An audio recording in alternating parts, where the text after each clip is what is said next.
So I do not know what's going on in the ATP. I just don't have the bandwidth. So, wish them luck.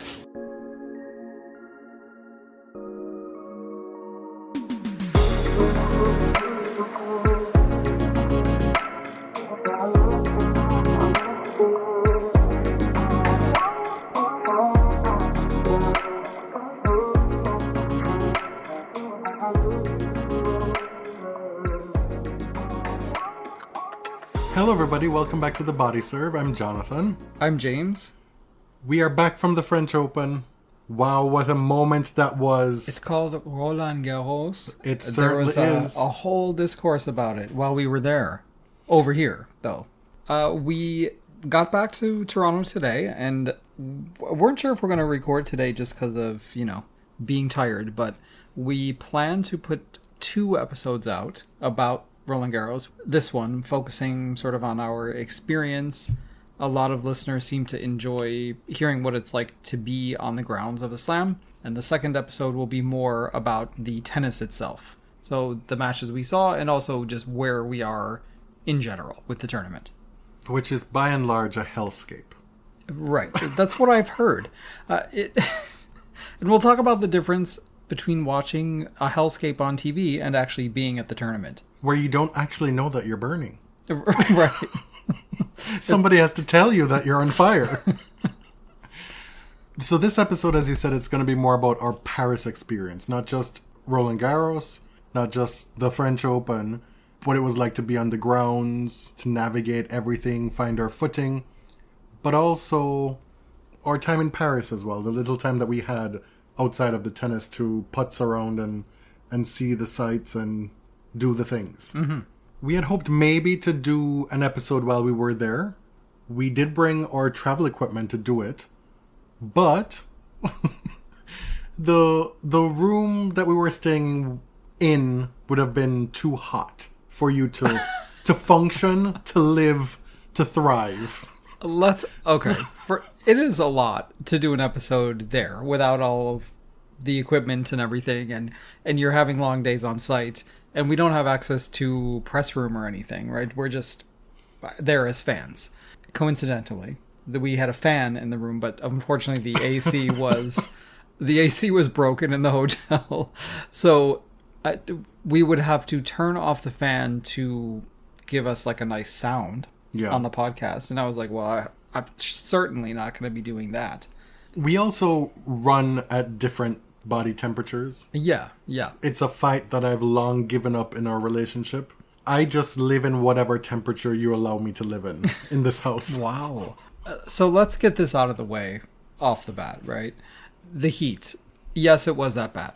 I don't want to complain about the heat because, first of all, it's insipid. Like, who wants to hear people talk about the weather? Right? Mm-hmm. Who wants to hear people complain about the heat? And we're so lucky to be able to get to do this at all. It would be such a shame for the takeaway to be like, oh, it was too hot. That's because that was totally not the takeaway, right? On the face of it, it wasn't too hot for me as a spectator. It was very hot. You are strong. Okay. You stay hydrated. We had fans. We bought official Roland Garros French Open fans. The ones that you wave. Yeah. I'm not convinced that does anything. I think it's more of a comfort thing. I mean, it does when you're not wearing 2 layers of clothing, as you do to tennis. 2 layers of clothing. Yeah, you wear a button down and an undershirt. Oh my god, not an undershirt. I mean, you got to dress appropriately. You got to hoe it up a little bit in these temperatures. Really? The issue is, for a lot of folks, is that it's when you leave the site and then you get to the hotel room and then there's no air conditioning there. And then it's a run-on effect. It's a cumulative beatdown. Right, so you feel like, oh, well, there's no safe harbor from this. There's no escape. Right. But a lot of the players were clearly struggling with the heat as well. It was in like the low 30s each of the 4 days we went, which was Monday through Thursday. The weather was exactly the same. Like, there was almost no difference. It was full sun, like low 30s, not very much humidity, but also no wind. So you could see a lot of the players were struggling with the conditions. Thursday was the best of the lot. do with that what you must for the things that happened on Thursday. And we will talk about Jannik, and you and I posted totally different things about that. I said, yes, people were mad that Jannik was scheduled first on center, like it was a concession to him, but it's still hot as hell out there, right? It's still bad. And you posted later, this is the least bad day of the week so far. Yeah. Which was also true, but that doesn't make it great. You felt it was ungenerous of me. Yeah, I think so. Okay. I don't know. Anyway. So yes, it was hot. Paris was burning. It will not be burning from tomorrow onward. Right. So that was said. We'll set it to one side. First of all, thank you all so much, because your contributions help us do this stuff. Like, you're literally the reason we got to go to Paris this year. We want to stress that we do not take it for granted at all. That we're not just gallivanting. We're there, putting together stuff to now bring to you now. Mm-hmm. And when we started the show, we didn't think, we're going to get to go to slams, Definitely because not. But on the back of this, we're going to parlay this into traveling the world. That was not really part of the dream. It was such a dream to even just do Cincinnati the first few years. Yeah, totally. So you all have helped grow the show, and you've also helped us be able to have bigger dreams and have bigger experiences. Mm-hmm. And we are very grateful for that. Leaving Toronto. Oh, we're starting right at the beginning. Starting right at the beginning. We're going to go as chronologically as we can. These overnight flights are rough. Yeah. Most of the options leaving Toronto and probably North America are red eyes. They're overnights, which I generally like, because I think it's the best use of your time off here. The best use of your vacation time.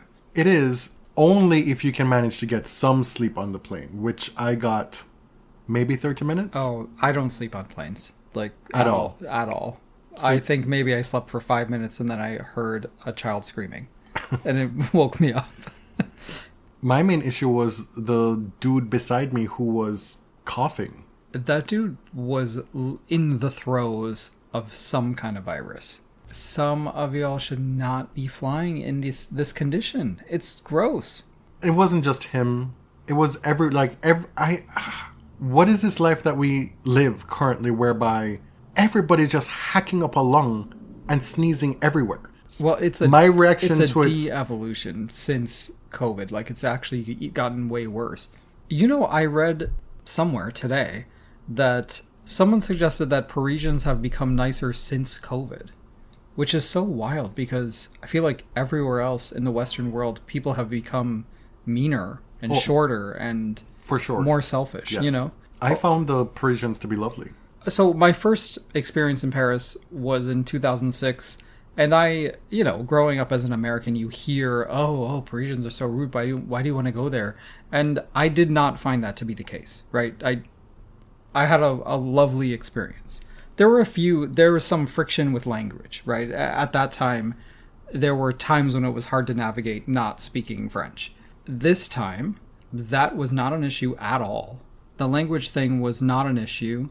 And I mean, I don't know if it's an Olympics thing, a Roland Garros thing, but pretty much everyone in Paris, no matter what part of the city you were in, were super polite, helpful. It was just a great experience. The food that we had outside of the grounds. Mm-hmm. I got to have my boeuf bourguignon. Uh-huh. I got 2 French onion soups. Soup longignon. Is that how you say it? I probably not. I got creme brulee. Yep, those were the main things you wanted to try. Ratatouille. Croissant. Oh yeah, we saved that for our final day. There was a boulangerie across the street from the hotel that we didn't really even notice until the last day. So had a little chicken roll, the nostalgia from London last year was the closest thing to Greg's we could find. And croissant for breakfast. Now, we're not telling you anything you don't know, obviously. The restaurant and cafe culture in Paris is so cool. And just the outdoorsness of it all, and the late night of it all. We are generally very late night people, so Toronto is not fulfilling in that way for us. And even New York has fallen off since COVID, as far as the late night thing. For sure. But you can drive around Paris at 2 a.m. and restaurant patios are full. I also want to shout out the pommier Yeah. that I had at the little boulangerie. Pastry. I had them, or a version of them, growing up in Jamaica all the time. They're those like butterfly-looking pastries. Yeah, we just call them like a palm cookie, I think. This one was more dense. It was firmer, and it was sweeter than I'm used to. It was delicious. Yeah. We went to this restaurant in the 17th yesterday, which is where we stayed, called Les Demoiselles, which means the young ladies. And it was recommended like randomly on this Reddit that I looked at, and it happened to be close by. And when I tell you, this is like one of the best meals I've ever had in my life. And it was just straightforward French food with like this sort of retro feel inside. Felt very local, not kitschy, didn't have pictures on the menu, you know, like those things that you avoid. And it was really deep in this neighborhood. I only ever want to eat outside on patios at little round tables with the chairs facing the street. Right beside me? I'm totally fine with that. Sometimes it's awkward to be looking at somebody the entire time, you know? Sure. Yep. But watching people is fun. It's fascinating. It is. And I'm like the nosiest person I know. So facing out is great for me. On our first day out and about, we ran into Jannik Sinner. Yeah, I mean, the way you put that, it's like we talked to him, you know, oh, hey. We were in an Uber, and all of a sudden, I look up and I see a very tall ginger person. He's very hard to miss. Yeah, there's not many people who look like him. You were on your phone and I just said, look, Jannik Sinner. I was more frantic than that. I was actually scared. But yeah, we just driving by, and Jannik was walking with one of the people on his team. I don't know who it was. I don't know his team well enough by face. But yeah, they were just hanging out. It was the 8th arrondissement. I didn't want to get too specific at the time because, you know, I don't... Okay. I saw a tweet today where a Spanish journalist said Jannik has checked into his hotel in Turin and named the hotel. Like, dude, would you like to give us the room number, perhaps? Like, why would you do that? Anyway, I didn't even name the street because I didn't want people to like, oh, if he's on Houseman, he's on such and such at this hotel, you know? I had this completely incorrect perception of what the Champs-Élysées is. Okay. Clearly. I didn't realize it was basically a massive rodeo drive. Yeah, kind of. I guess like Fifth Avenue Road. Like, where's the romance of it all? I thought it interesting. was like a romantic street. That's not at all what I... Not compared to other streets in Paris, yeah. The very first day, when, you know, we got to Paris, it was too early to check in, so we dropped off our bags, and the Arc de Triomphe was like a 15-minute walk. So we walked there, saw it, took some pictures, and right on the circle was the Roland Garros outpost. I forgot what they called it, but it was like a trailer Roland Garros official boutique. Boutique. It had boutique on it. They had them all over Paris. Yeah, I didn't realize that. They had pop-ups inside of department stores. Roland Garros does a very good job of branding itself. Yeah. And the people seem to buy into it quite a bit. Like, it's part of the culture. So much so that you wouldn't even bat an eye by seeing, instead of a Gucci section or an Armani section in a department store, there's a Roland Garros section. Right. And they were all over the city. So whatever merch sales they did on site, of which it was quite a lot. Yeah. We'll get to that. They did just as much, if not more, off-site cumulatively. That's so smart. Because it was such a, in many ways, like a better shopping experience because it was just quicker. You know, if you didn't need the entire store. If you wanted a magnet or a towel or their very cool tote bags. Or if you had only one day at the tennis, you didn't have time to go to a shop on site, or maybe you forgot, you can still catch something somewhere else. Yep, so you're referring to, like, that day we walked down the Champs-Élysées and you're like, oh, this is not what I expected. But we ran into Arthur Fils, on a window, of course. This is right after he withdrew. Ran into these banners of Carlos and Jannik lining the entire street. Very depressing. The entire shops that we could see in either direction had these double banners like silk from screen. The posts. And wow. They also did a bit where they put posters up from people who did well last year as well. I think they had the semifinalists on a wall by the FFT, which is right outside. Oh, yes. Like the headquarters of the French Federation is right in like the Port Molitor, that exit, right?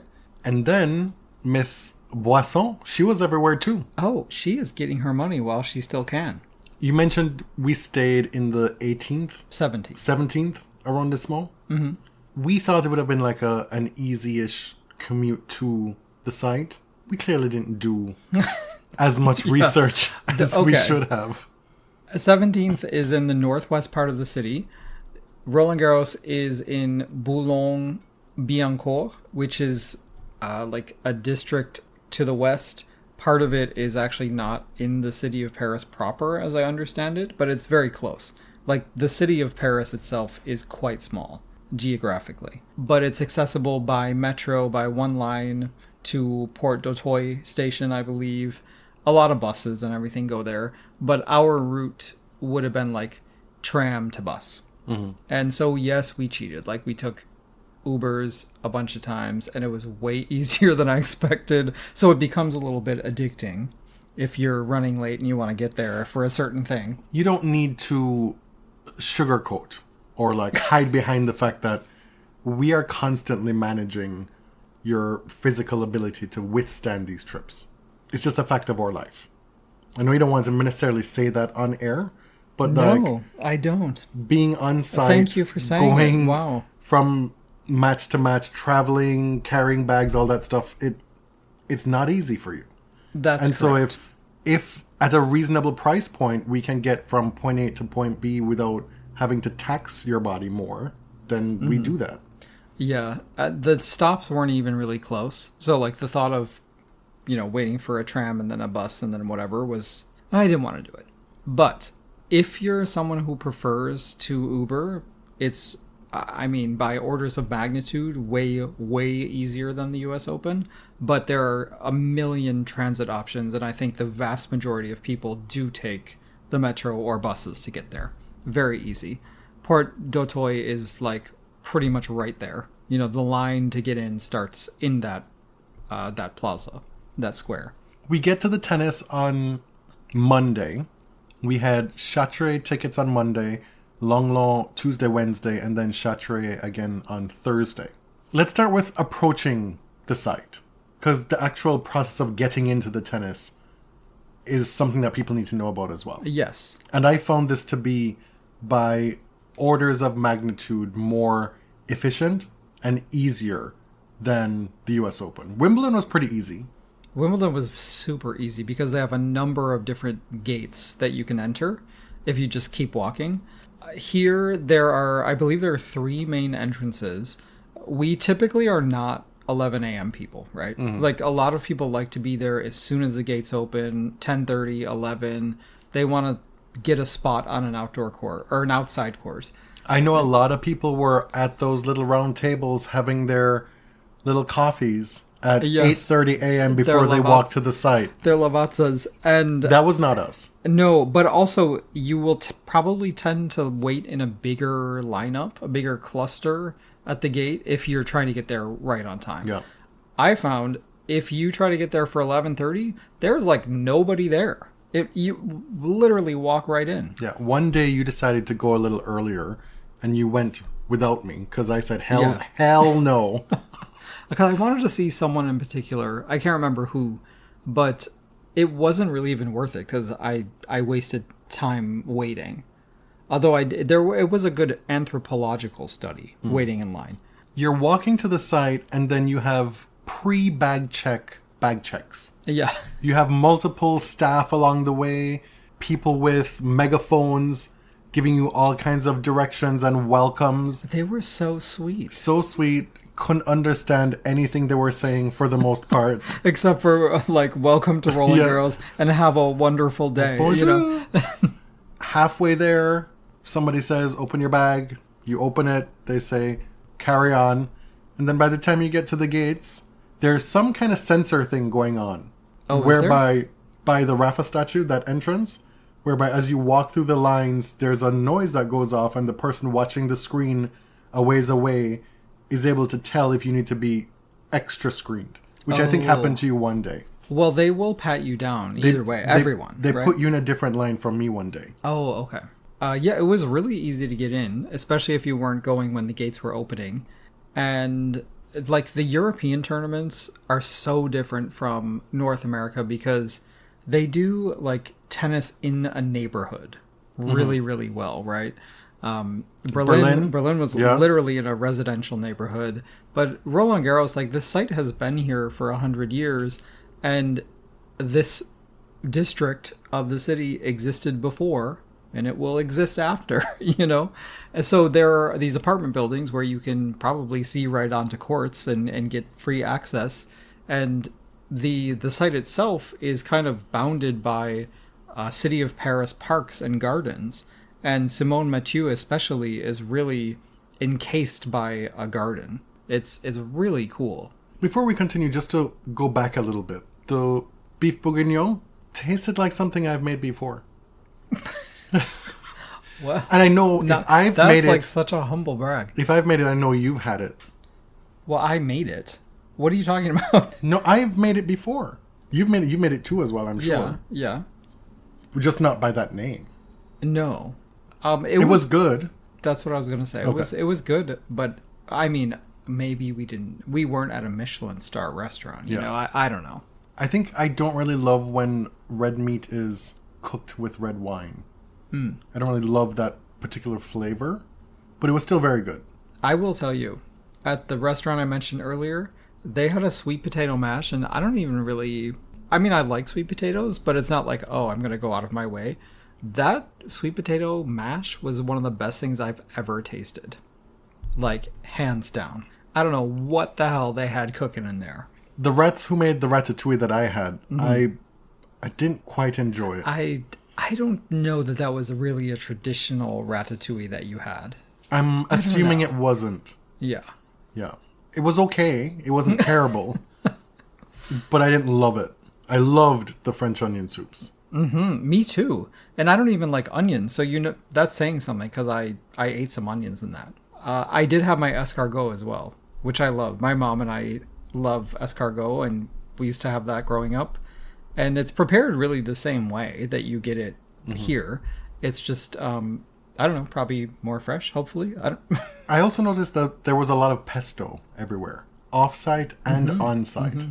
So we enter the grounds, and immediately at that entrance on the right is a little sandwich shop, little area where you can get snacks, water, juices, whatever, right off the bat. This sets the tone.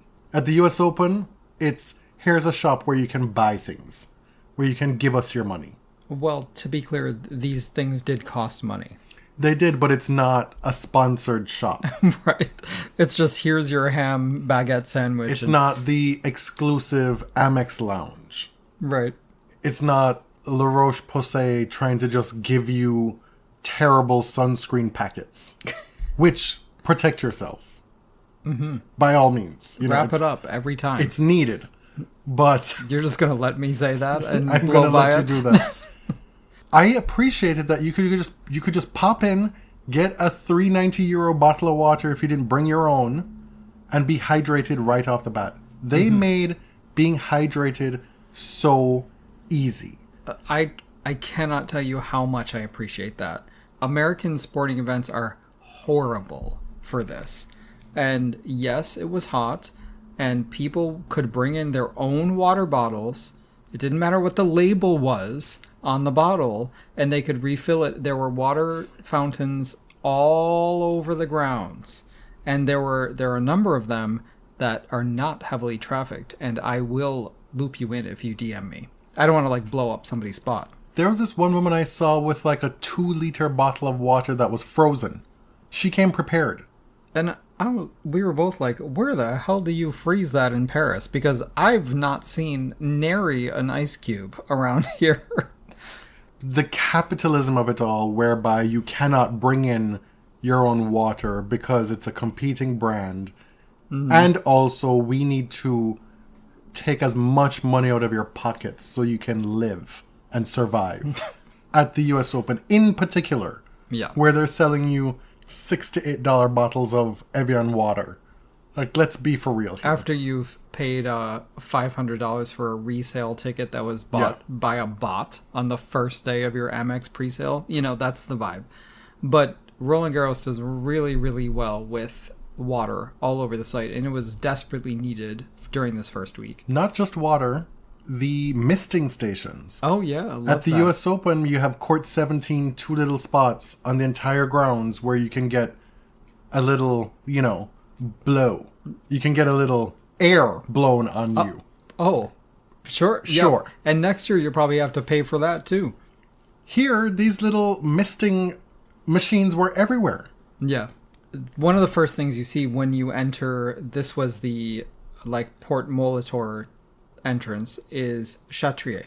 Is the first big stadium on your right. We've never seen the old Chatrier, so we have only seen the new one with, the metal facade that says Roland Garros all over it. And I'm sure it was controversial.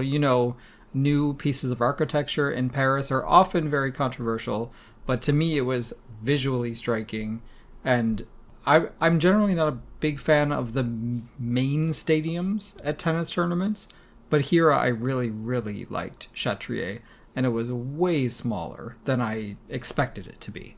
It was also kind of like a religious experience seeing it for the first time, because this is where it happened 14 times. Mm-hmm. And this is where, for me, Stefan Arantxa happened. One of their things happened. This is where 1999 happened. Oh, yeah. This is where Mary Pierce happened. This is where Andre Agassi happened in 1999. A lot of great tennis memories for me happened on this court. And then you go and you look for where Rafa's little thing is by the net post. Mm-hmm. And you just take it all in.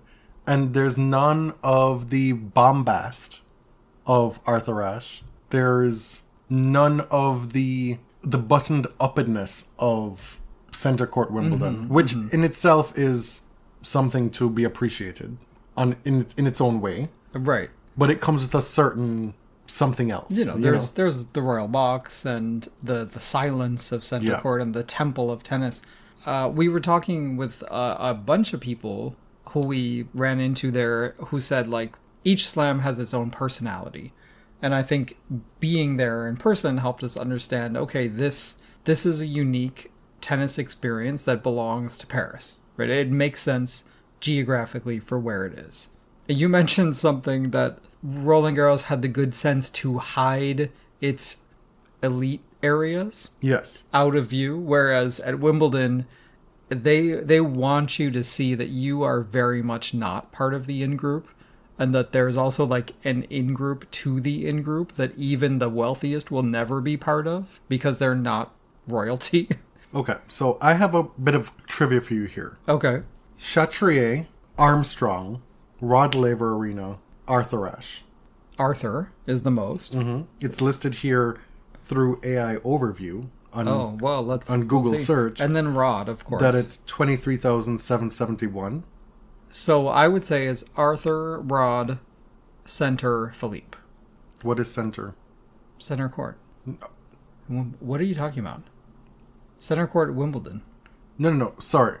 I didn't say Louis Armstrong? Okay. Well, I don't know. I wasn't listening. You weren't listening? What are you talking about? I want you to... We were just... Okay. We're trying to paint the picture of the scale of these courts. Okay. We're just talking about what our opinion of, or impression of Chatrier was. Mm-hmm. So, Arthur Ashe, Rod Laver, Philippe Chatrier, Louis Armstrong, and then Wimbledon Center Court. Okay. Louis is definitely bigger than Chatrier. That was my impression when I was there. Okay. So it's Arthur, Rod, Louis. Well, I've never been to Australia, so I have no idea. Louis, Center, and then Philippe. That's my guess. Okay. So it's Arthur at 23,771. Chatrier at 15,225. Really? Yeah, according to AI Overview. Then it's Wimbledon Centre Court at 14,979. Rod Laver 14,820. And then Armstrong at 14,000. What? Yeah. Okay. It's all an illusion. Because to me, Louis Armstrong feels huge. Does it not? It goes really high. Yeah. Okay. And Chatrier, they must pack in a lot of seats up top. It just felt way more intimate than I expected. I felt that being on the grounds at Roland Garros was much freer. I didn't feel policed. It had a very Because you weren't in the United States. live and let live vibe to it. Mm-hmm. I didn't see any police, really. I think I saw like 4 or 5 and a dog the entire time I was there. Yeah, there were like a few, and it was mostly the medics who we kept seeing. Yeah. I'm told that that wasn't always the case, that there was a higher police presence in the immediate years after all those terrorist issues in Paris a few years ago. That makes sense. But that made the experience of being on site so much more enjoyable. Yeah, nobody was yelling at you about anything. Ever. You know, like, it's an outdoor event, but this is a Paris thing. Like, you can't go anywhere in Paris without people smoking, right? Right. On site, people are smoking in their little areas, not bothering anybody. In the US, you may be facing 5 to 10 years. Can you imagine lighting up a cigarette like inside the grounds of a sporting event? No, it does not happen. In Roland Garros, I think people were smoking everywhere. I don't even know where the designated smoking areas were. Yeah, I don't think there were any. Yeah, nobody cares. Truly. Langlon was another beautiful stadium. We watched on our second day there, we watched Naomi's first match and her walkout in the now famous, the gold, the black gauzy skirt, everything. It felt like Langlon was a stadium where there were probably no bad vantage points. Why don't we talk a bit about how the site is laid out? Mm-hmm. So it's basically in an east-west orientation, and it's very long and thin. So on the far, far west side... This is just a very phallic episode. On the far, far west side, you have Court 14, which is one of your favorite. You love a sunken amphitheater-style court. I do. Right? That's the best. I also love a court where I don't have to commit to going to sit down. Yes. Where I can stand and watch. A lot of standing room. They do put a lot of exciting matches there. A lot of partisan-style matches where you'll get like big national supporters coming out. Francis played there against Orkac when we were there. Fonseca played there. And then, so as you move east, you get Court 12, Court 11. They played a lot of doubles out there. And then Langlon. And then in the path between Langlon and Chatrier, actually this reminded me of, do you remember the pyramids outside of Mexico City? So you have the big pyramid, which is Chatrier, and then a straight line leading toward the secondary one, which would be Langlon. And it's lined on both sides by outer courts, by it's like court, I don't know, 6, 7, 8, 9, right? Those? Teotihuacan. Yes. And then as you move past Chatrier, there's the Plaza of the Mousquetaires. There's the statues of Cochet and Boatra and those folks. There's the food. There's more water fountains, more courts.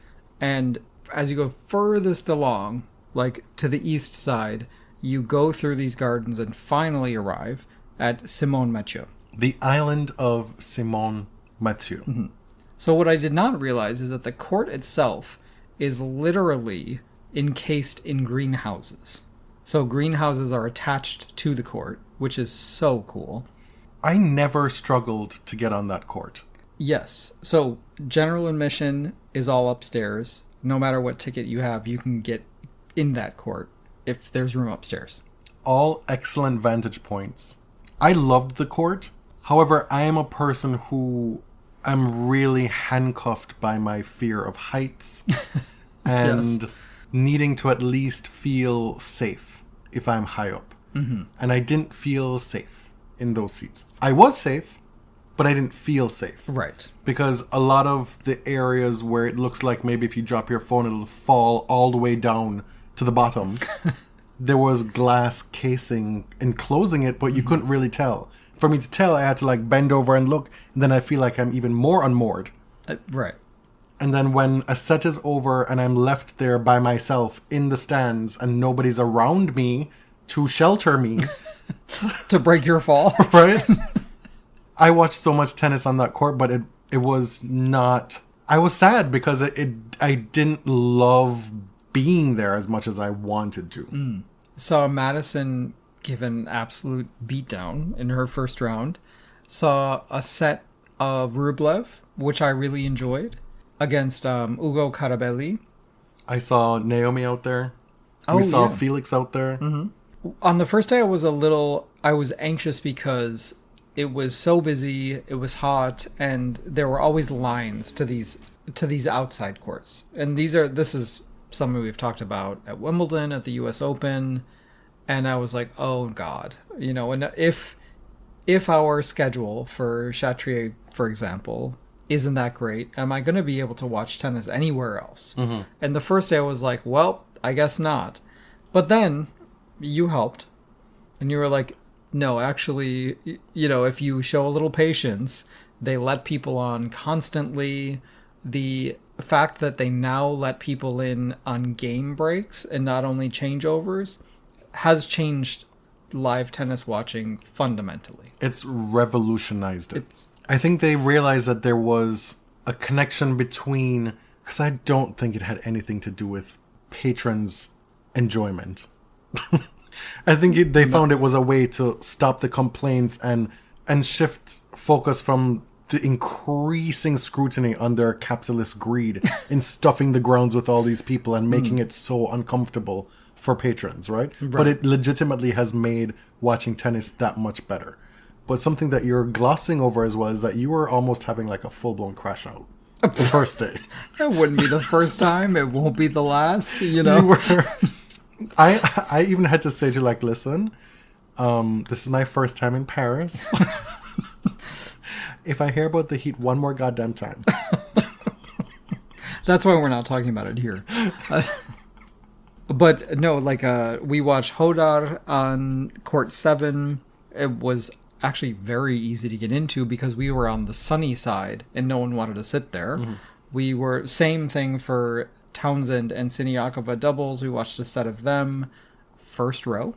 Yeah, that is a big tip. 2 big tips I will give you for watching tennis. If you're able to withstand afternoon, evening heat, cover yourself, come prepared. You'll always be able to find a spot. Yep.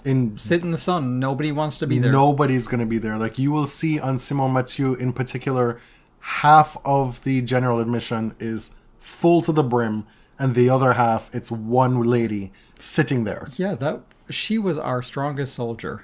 I want to know her story, that lady watching Madison. The other piece of advice I want to give is, and it's something I told you on day 1 that we were there, you just have to plan. Which I hate doing at tennis. Right. Yeah. But if you are one of those people who will plant yourself at a match and watch the entire match, more power to you. Mm-hmm. Plan ahead, get there right as the other match ends, and you're fine. You don't have to worry about anything. But if you are like us, who like to move around, I generally don't like to stay for more than 1 set of a match. And then I'll go somewhere else and then I'll keep an eye on it. And if it gets really interesting into a deciding set, then I'll go back. But to do that, you have to be paying attention to when the end of sets are. Mm-hmm. Because you will almost always get on. I would say at least 20 to 40% of the crowd that's on the court, on the stage, whichever show court it is or outer court, they will leave after a set. Yeah. And that gives you almost a guaranteed seat. So then you can plan your day around watching a set of like up to 10 different matches if you want. And I was worried about someone like Ayala, for example. She was out on 14, I believe. And I said, oh, that'll be impossible. You won't be able to get close. No, you could have easily gotten on that court. Yeah. I guess she's just not that popular in France. But she is... Right. I've been told that she's like one of the most popular players on the planet. And that may be. But On that day, she wasn't. The point is, it was possible to get in if you are willing to wait a changeover or two. The Francis Hurkacz match, less easy to get into on that court. Yeah. I watched some of that from standing room only. What else? The Rafa statue, it really was like a homecoming for us. It was really important to see that. You liked the artistic vision. I did. I'm not even an architecture girly or like an art girly. I didn't even take... Architecture? I didn't even take... Didn't somebody build it? It took some building. Well, it's not a building. But it took construction. It's a sculpture or a statue. Okay. Proving my point. Exactly. They believe you. Everybody with their liberal arts educations probably took intro to art history or something like that. I never did that. Oh, I didn't. No. I know nothing about this stuff. You asked me the other day about, I think we were walking by some building and you're like, would you say that's brutalist? I'm like, fuck if I know. I know that the buildings at Ithaca College where we went to school, they were brutalist, but that's only because somebody told me. Like, this is not something that I pay attention to, okay? What I liked about the statue is that Rafa was being restrained. He was being held at multiple points by metal wire. Almost as if the energy that was always present in his body, in the unique torque, the physics of his body as a tennis player needed to be restrained and captured in this design. Right. I found it very effective. But he was breaking the restraints, like he could not be contained, right? Yeah. I really liked it. I found myself watching, and you could watch it and look at it from multiple different angles, and you got a different look and feel from each angle. Just the flex of having a statue of yourself while still being an active player is crazy. And not being French. Because let's talk about the patriotism for a second. Miss Diane Perry has played all 3 of her matches on Chatrier. And she is, we found out, merely the 3rd ranked French female tennis player. And let me tell you, this is not the Mauresmo days. The number 1 ranked player is not even in the top 50. Mauresmo and her cabal went hard for the Frenchies at this tournament. Like listen. Rinderknecht night match against Berrettini, that thing was out in a flash. Yeah, because I don't want to single out Ms. Perry here. Well, you did. But let's be so for real for a minute. Diane Perry and Anne Lee is not a center court on the match. Largest court at a slam during the first week is insane behavior. But that's just my opinion as a stupid North American, right? As an American. No, I'm Canadian now. Oh, I'm both. But this shows you like the true difference between the French and the other slams is that they take this really seriously.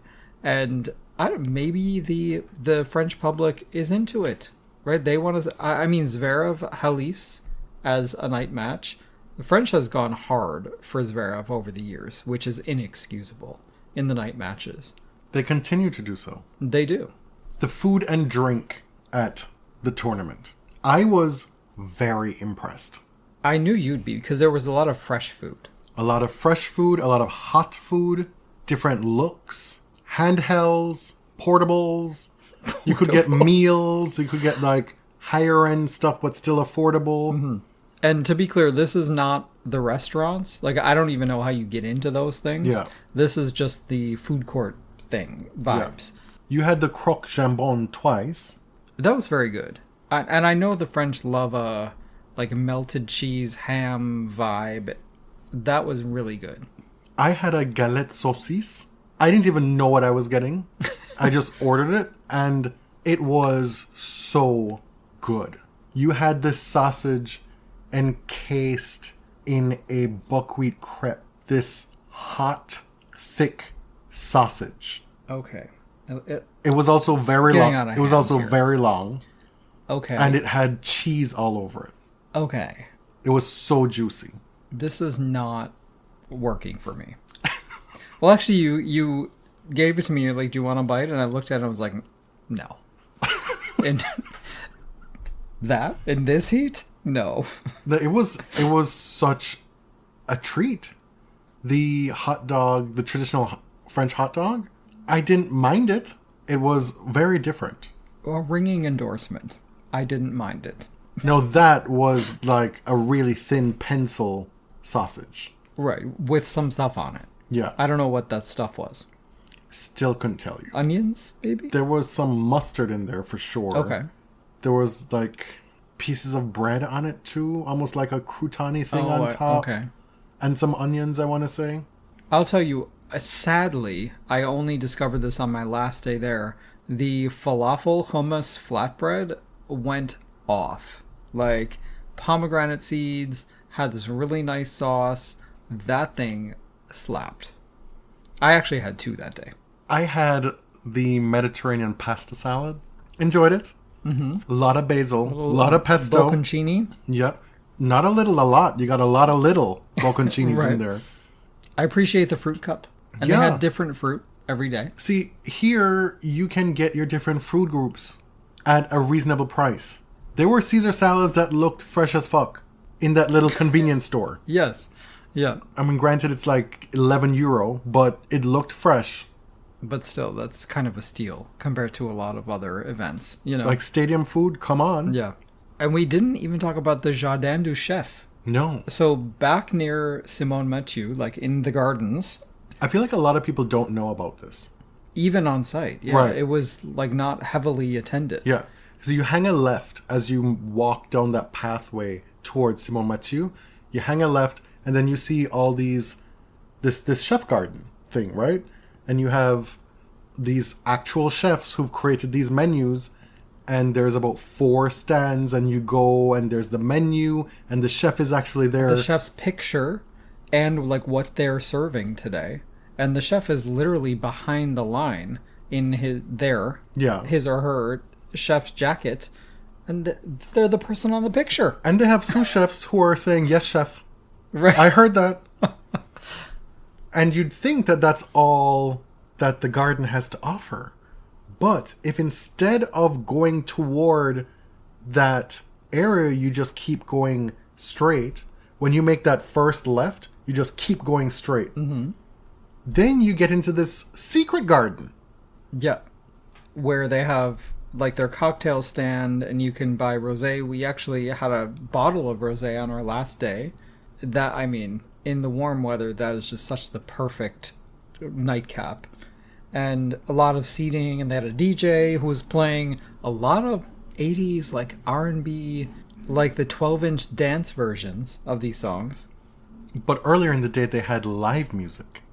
Really? They had a duo, a man and a woman, singing very low, soft, jazzy type numbers. Okay, like lo-fi. Yeah. It was just a vibe.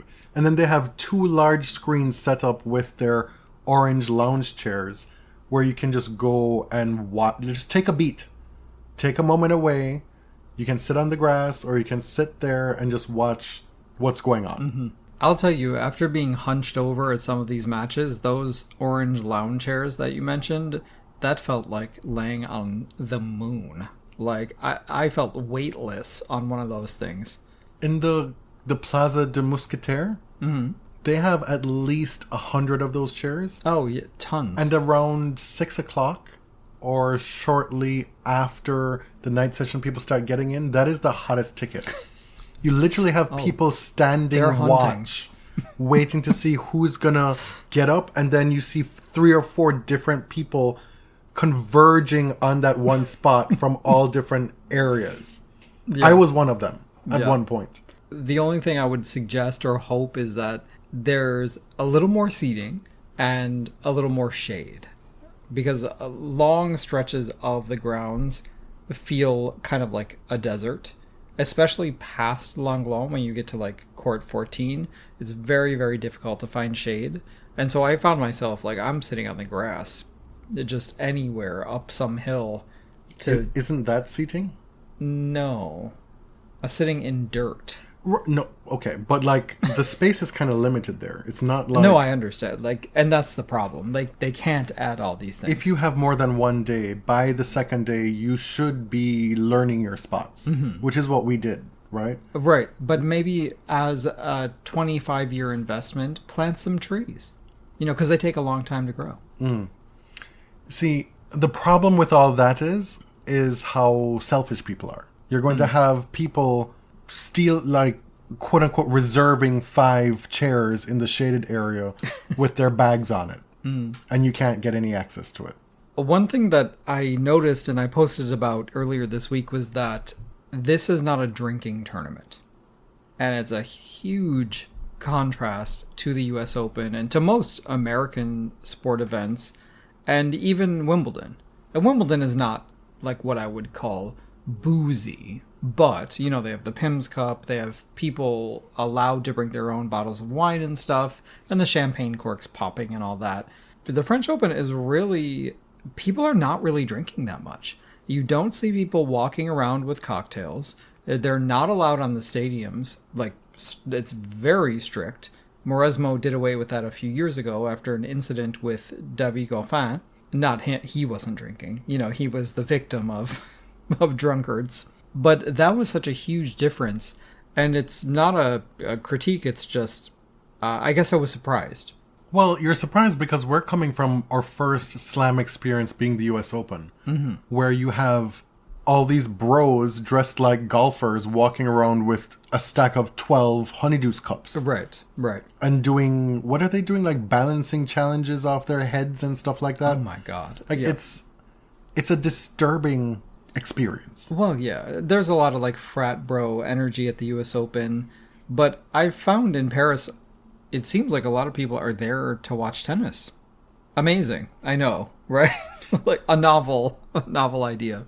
Also, I feel like Roland Garros, going back to what we said earlier about how it's branded itself well and how it's so much part of the culture, that for €100+ you can, as a young couple, go to the tennis and spend a day. I saw a lot of young couples, like in their 20s, and by young I mean younger than us at this point. Right. And they were just there for the day, having a great time, smiling, what have you. Not there to get sloshed or act a fool or to take the piss out of it, but to appreciate it. Or influence or anything. It was just like a date. It felt like they grew up with it as part of what it meant to be French. And so that translates into a better experience as a fan. Like, there were a handful of times where I could tell, oh, that's an American. Right here, right now, take it right now. Why is it always right here? That is how you know there's an American fan, if they say right here. I'm sure it has something to do with college tennis as well, and college sport. But the French, they do their chant thing. And, I mean, let's not let French fans off the hook. Because we spent a decade the most doing the obnoxious, opposite. right? And we also weren't in... we weren't watching a Roland Garros final, for example. So we didn't see the most obnoxious of the fans. I'm saying I didn't really experience any of it. The only thing that I found annoying was the chant, to be honest. And it was perpetrated by children, so can I even be that mad? It's like the kids were, they were like little kids, like under 10, who were getting a kick out of it. I think Vallejo would have a different view of French fans after playing Moïse Kouame on Langlon. See, I wasn't at that match. And somehow still managed to blame a woman for his loss. Amazing. More on that on our next episode. Store merchandise. Yeah, personally, not a shopper. It's not usually part of my review of a tournament, but I was told that the official store experience here was the best of the slams. Somebody told you that? I was completely caught off guard. Oh, okay. Where'd you hear this from? I don't know. Around. I talk to people. Okay. At the US Open, there are multiple big stores. Like actual shops. The first couple days, I was like, is this it? It just felt like there were little boutique cubbyholes all over the grounds that didn't really have much. It's like, this does not make sense. There has to be a store. And then I discovered... on the way over to Simon-Mathieu, it said, what did they call it? La Boutique, right? The grand something. or the grand store. Anyway. Surely that can't be it. And there was always a line for it. I'm like, Yes. where is this line going? And then it wraps around. Like, this is crazy. Like, I need to go when it's not that busy. I go down these steps and I enter the store. I'm like, oh, this is nice. And then I go forward and I'm like, what in the world is this? This is a full-on department store for tennis. It's 2 stories. The floor you enter on is kind of your tennis souvenir stuff, your Roland Garros souvenir. And then if you went down, it was all of the brands. All of like the fashion and sporting brands had their own little section. I was very impressed with their tote bags, their little shopping bags. Mm-hmm. They had 3 separate designs for their bags. One was giving like a Louis Vuitton vibe to it. The other was giving kind of like a Ralph Lauren kind of vibe to it. And then another one that had more of a, I would say, French Open aesthetic to it. Mm-hmm. Don't let them hear you say Ralph Lauren, because it was the tricolor of the French flag first. Damn. Before it was American, you know? Really stepped into that one. And it was only, what, like 12 euro? Yeah, I think so. I mentioned the fans before that we bought. I said this from even going to the US Open. This was a missed opportunity for the US Open to sell a bunch of things. Mm-hmm. Let people buy fans. They need it. It's in August into September. It's hot. Fine, maybe it's not a cheap, flimsy $12 fan. Maybe you give them one of those automated ones with the US Open logo on it or something. People will buy it. And how much do they cost to manufacture, really? If you're on site and you want to visit the museum, it's definitely worth your time. It's free. It's quick. You know, it's right behind the Rafa statue, and it's just underground one of the shops. Mm-hmm. They have a big women's tennis exhibition right now, and then just all sorts of stuff, right? They have the kits of last year's winners, Coco and Carlos. One of the very first things you see is the kits that they wore. Mm-hmm. And you can actually see the dirt on Carlos's top. Yeah. And then downstairs, you get to see the actual shoes that Steffi Graf won one of the French Opens in. Yeah. I thought that was really cool. Mm-hmm. They have like this witch's broom, which is actually what it was captioned, witch's broom, and that's what they used to use to sweep the clay with. Bjorn Borg's, headband and shoes and just some cool stuff. We never talked about the Chandon spritzes. Oh, right. I guess the tournament doesn't have an official cocktail. At the US Open, it's the Honeydeuce. At Wimbledon, it's the Pim's Cup. Here, it's like Moet. Yeah, or Moet and they have Chandon. these Chandon spritzes. You can buy one of 3. There's a raspberry one, there's a lemon one, and an orange one. And it goes for 16 euro. So a little bit cheaper than the Honeydeuce, but not nearly the potency. It's a different vibe. Yeah, exactly. But if you want to buy a glass of Moet and Chandon, it's very expensive. I was a big fan of the berries. Maybe it would have like one in a day because it was expensive. And also it's just, like we said, not really a thing. Mm-hmm. There was never a line. So what I would have done differently, one of the few things I would have done differently at this tournament, I would have avoided those spritzes, and I would have saved my booze budget for finishing my day in the Simon-Mathieu Secret Garden with a bottle of rosé. For 40 euro, you get to share a bottle of wine, have this amazing ambiance, whereas each spritz is $16. Mm-hmm. I just found, while still expensive, it was a lot more affordable on site. You can definitely bring your own food. I'm sure you could even sneak your own booze in there. They were very light on the security of that stuff. But if you're somebody who likes to experience what the food culture of the event is, or you like to have a cocktail while you're on site, it is a lot more affordable than the US Open. Mm-hmm. Like, so much more affordable. Or you could find the Stella man. Right? I'm surprised you didn't mention him. Walking around like the Ghostbusters.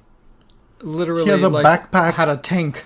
A backpack tank of Stella, and then he has a hose that comes out of it. And he's just like walking around pouring draft beer for people. I've never seen that before. I also like that you can get little 25 centiliter cups of Stella. You don't have to commit to a full pint they have small ones. Or 50 centiliters. You can just have a little, swig here or there for half the price. Overall, how would you compare Roland Garros to the other two slams that you've been to? Rank them. Well, I really don't want to rank them because there's so many different ways you could evaluate it.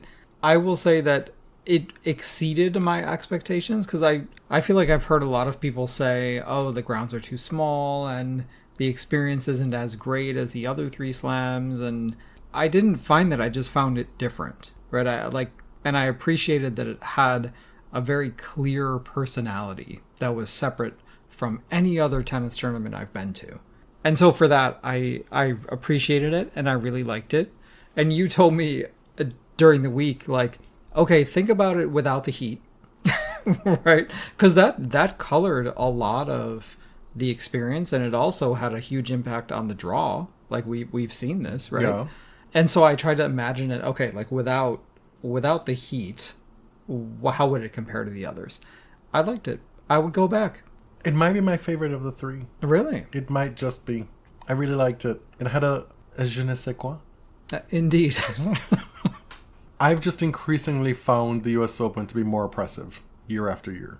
Yeah. Maybe that would be the case if I kept going to the French Open year after year. You know, that thing where the more you do something, the more or the less enamored you become with it. Mm-hmm. And now that I've seen other slams do things differently, there are just certain things about the US Open and its largesse and greed that just does not sit well with me. Yeah. You know, the thing about the US Open is it appears to be populist, right? It appears to be accessible to people, and you can just get on the train from Queens and go, and a very American experience. But in fact, if you're able to get tickets for the French Open, that's actually much more affordable and much more accessible, cheaper. You'd never describe it as populist, but it is actually a more accessible experience for a lot of people. That brings us to the end of this episode. We're going to be recording our actual What Happened in the Tennis episode shortly, probably tomorrow. Mm-hmm. I hope you found this useful or interesting in some way. It seemed like a lot of folks were invested in the time that we were having there and wanted to know what it was like. Thank you for caring about the time we were having. And if you do ever go, maybe this will be helpful for the decisions you make. My name is Jonathan. You can find me on Blue Sky at Tennis John. And I'm James at ElliotJMR. 2 L's, 2 T's. Everything Body Serve related can be found at linktree.com/thebodyserve. Thanks for listening. Till next time. Merci à tous. Merci.